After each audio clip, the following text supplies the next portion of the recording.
Hey guys, welcome. I'm Catherine and this is Little Bits of Heaven Homestead. So I wanted to pop on for a couple of reasons. So today we welcome new life. This is my freshest of fresh. You can see adorable little girl. She just came out. I found her maybe 2 hours ago or so.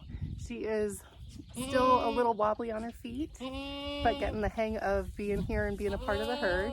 This is her mom over here who's calling in the background. And this right here is little baby sister. I can only touch them. See, this is mom. This is Cow right here. And she's wondering what I'm up to. And she is Cow is a first-time freshener, meaning this is her first time to have babies, to give birth. And she is doing just absolutely fantastic with these two already. You can see she's very concerned, very doting. She's been up, she's been feeding, and these little girls are really they are so stinking cute at this age. But I can only touch them and hold them like this on their first day, because after that they are out a part of the rest of the herd acting like they're big goats, and it isn't until they're a little bit older that I gain their trust and can be able to walk up to them and touch them. So you can see they're still getting their little wobbly legs underneath them. This is so fun to watch. But second reason for me popping on here onto this video is this channel just hit 3,000 subscribers. I'm a little in shock myself. I never expected to actually be producing content. For those of you who have been following me for the last 2 years or so, thank you. I'm definitely here because of you, and literally because of you, because if I had my druthers, I probably wouldn't be doing this. Those of you who have been following me know that I was kind of drug into this kicking and screaming, and I'm probably one of YouTube's most reluctant producers of content, because I never in a million years imagined I'd be doing this. So big props to Julie from Dirt Patch Heaven. She is the sole reason I am here, outside of you guys, but she really gave me the kick in the pants, and she just showed up in my life, brought a spinning wheel and said, hey, we're gonna do videos together, here you go, and here I am. So, but I wanted to talk to you guys about perseverance today, because that's really, I'm here out of sheer determination and stubbornness, most likely. I know that comes as a shock, being a redhead, that I might be stubborn, but I am. And so I am definitely dedicated to doing what I can to help empower you guys and share whatever skills and knowledge I have gleaned through the years, because I did not grow up on a homestead. I had no clue what I was doing when I started this. And I came to groups and social media and YouTube itself. And what I lacked in knowledge, I definitely had in enthusiasm. And like I said, sheer determination. You see more babies, that's Mocha and her little one. So this just brings me such joy. So this, you don't have to do all of this in order to be self-sufficient or self-resilient or to gain skills.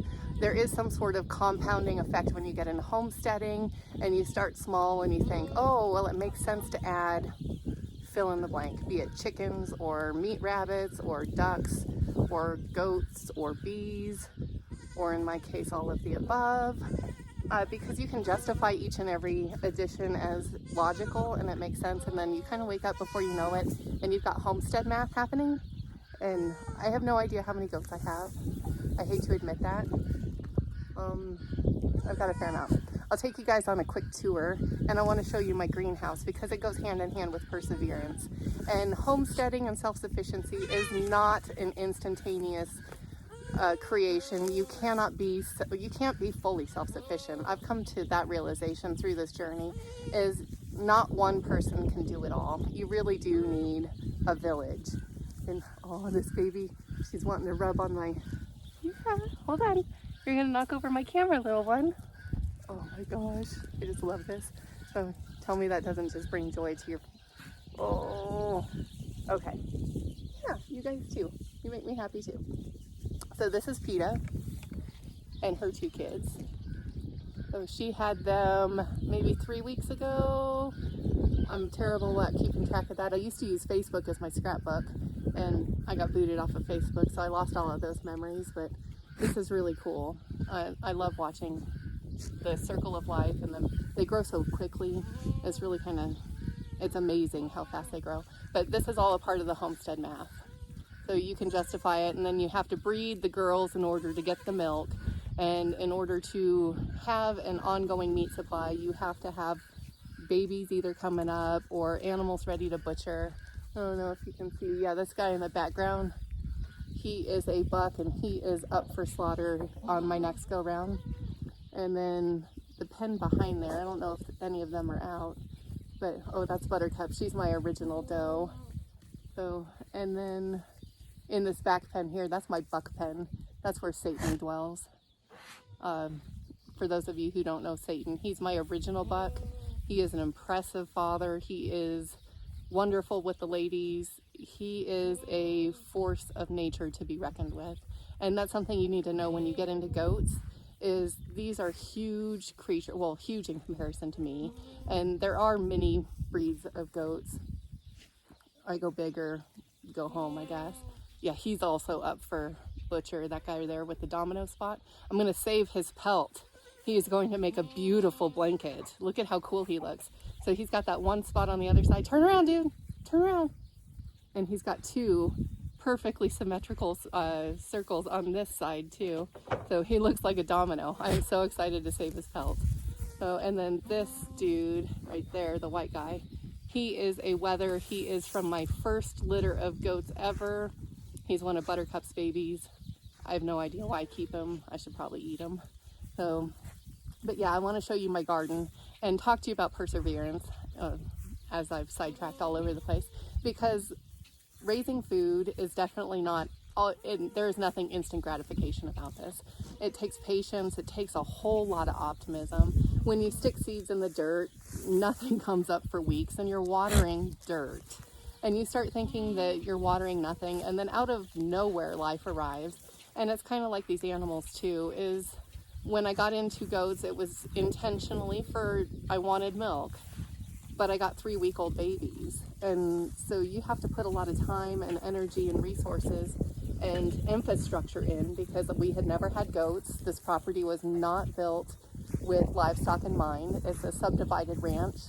And so it was really, there was nothing out here. And so we've built all of this. We've kind of hodgepodged it as we've added animals, and kind of just out of lack of knowledge, we didn't know what to expect, and so needs arise, and you go, ooh, I need another pen, or ooh, I need another house, or oh, all my goats are jumping over this 4-foot fence, and so we really need to do something else. And so it's grown organically on its own, mostly out of necessity and perseverance.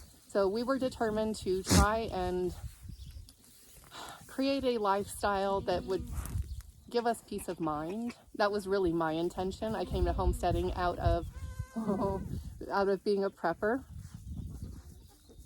So, and I realized as a prepper that I could put a lot of material on my shelf as far as food and water and necessities, and at some point you're going to run out of something.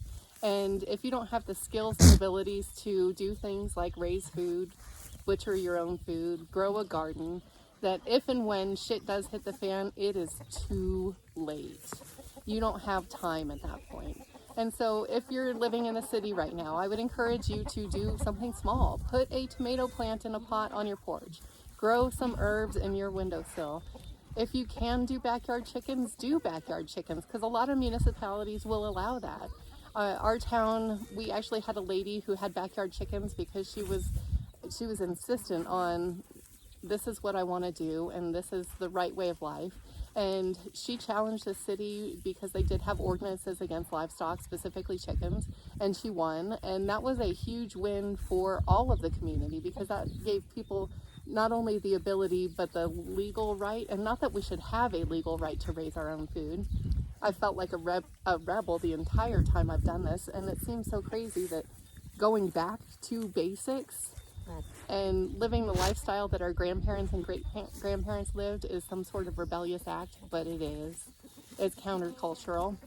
I guess it's kind of weird to have a backyard full of goats. I am that crazy goat lady. Tell me this isn't fun. Tell me this does not make you smile. I've got my chickens out here too. Let's see if we can see them. Oh, I have no idea. Oh, they're eating placenta. That's also another fun fact of homesteading life, is there's this whole circle of life. Chickens are voracious. They'll eat anything. They'll even eat chickens.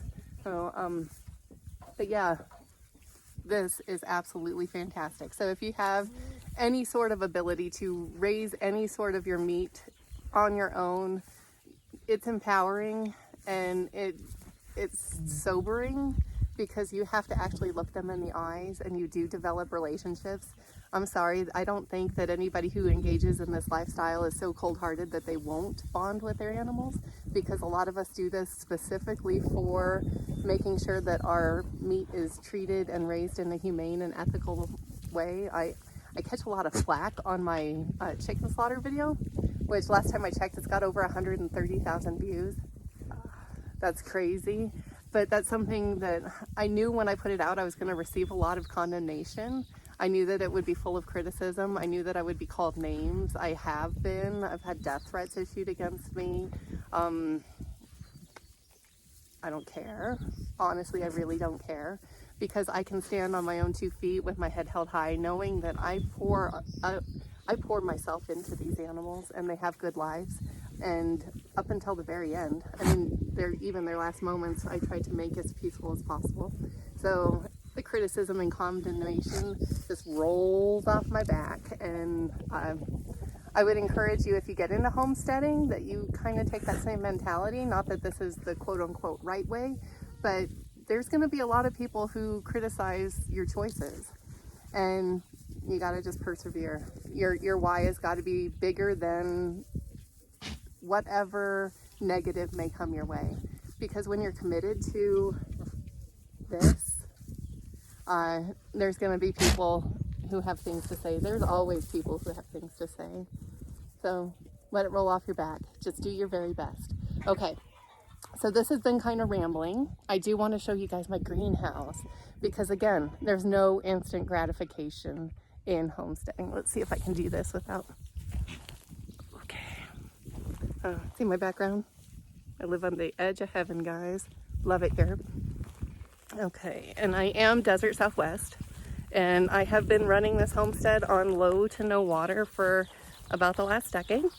And for those of you who have been following me, we tapped into our new well, or I guess it was an existing well, but let's see if I can do this. Now I gotta close the gate. Okay. But we added solar and piped down water from the hill, and for the first time, can you guys see this? I've got a couple goats. I love that. Okay, so I'll show you along the way here too. My water storage tank here, it is continuously full now. That little pipe on the ground there shows my water level. Used to be this time of year, it would start coming up. In June, I'd run us totally out of water. I'd have to kill everything that I had been growing in my greenhouse and my garden, and would be really sad. This is my guinea house with a run. This is my teenage transition coop. It's full of teenage chickens. I need to put them into the primary coop. I'll do that at night. It's probably needing to happen in the next day or two, because they are ready. One of my dudes, Manda Panda. I love him. We added guard dogs to our property October of last year. Best thing I have ever done. Best thing. So this greenhouse. This I showed you guys, I believe it was in January. Okay. Okay. Look at that. I've got growth. Isn't that cool? Spinach, lettuce, more lettuce, different type. I had some that I seeded that didn't come up, so I reseeded it. It's come up. This is, can you see her? My farm cat, Rose. We got her off of a ranch, totally feral. She ripped me to pieces the first time I got her out of the carrier. She actually escaped, and I thought she was gone forever. I felt really bad about that, and then she came back, and now she's like the coolest farm cat ever. So my big greenhouse, we made this ourselves. It is not the most beautiful. I build my own soil. It looks ugly. It looks like trash, because it is trash. I use cardboard. I use newspaper. I throw down hay and animal manure. And I This is the same method that I use in my garden. I use it in my greenhouse as well. Whoop. Sorry if I'm making you sick with my shoddy camera work here. I have pots. I don't know if you guys can see that. Oh, this one has spinach. This one has kale. That has Swiss chard. Look. I hope you can see that. Okay. And then this is what I'm really excited about. So going back to perseverance. I am Desert Southwest, I am New Mexico, and we are all about our chilies. And so this whole tray probably has about 100 different chili seeds in it, and they just started coming up. I stuck these seeds in the ground about a month ago. Can you see? Let's see. You see those little teeny tiny seedlings just poking out? That is the beginning of my summer garden, and that is so exciting. Oh, but I've been watering this tray of dirt for a month, and just hopeful, optimistic, because I don't really have the water to waste. It's always like, well, I'm going to invest this into you, and fingers crossed. But I wanted to share that with you.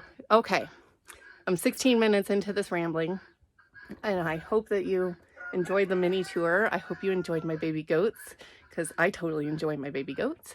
And thought I might just show you guys my greenhouses while I was at it.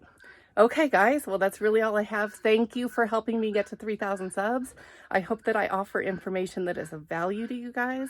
If you enjoyed this, please do give it a thumbs up because it does help with my analytics. And feel free to share this. I always appreciate that. And if you haven't yet subscribed, please do so. This is all I've got for you guys today. I will be back later. Bye, guys.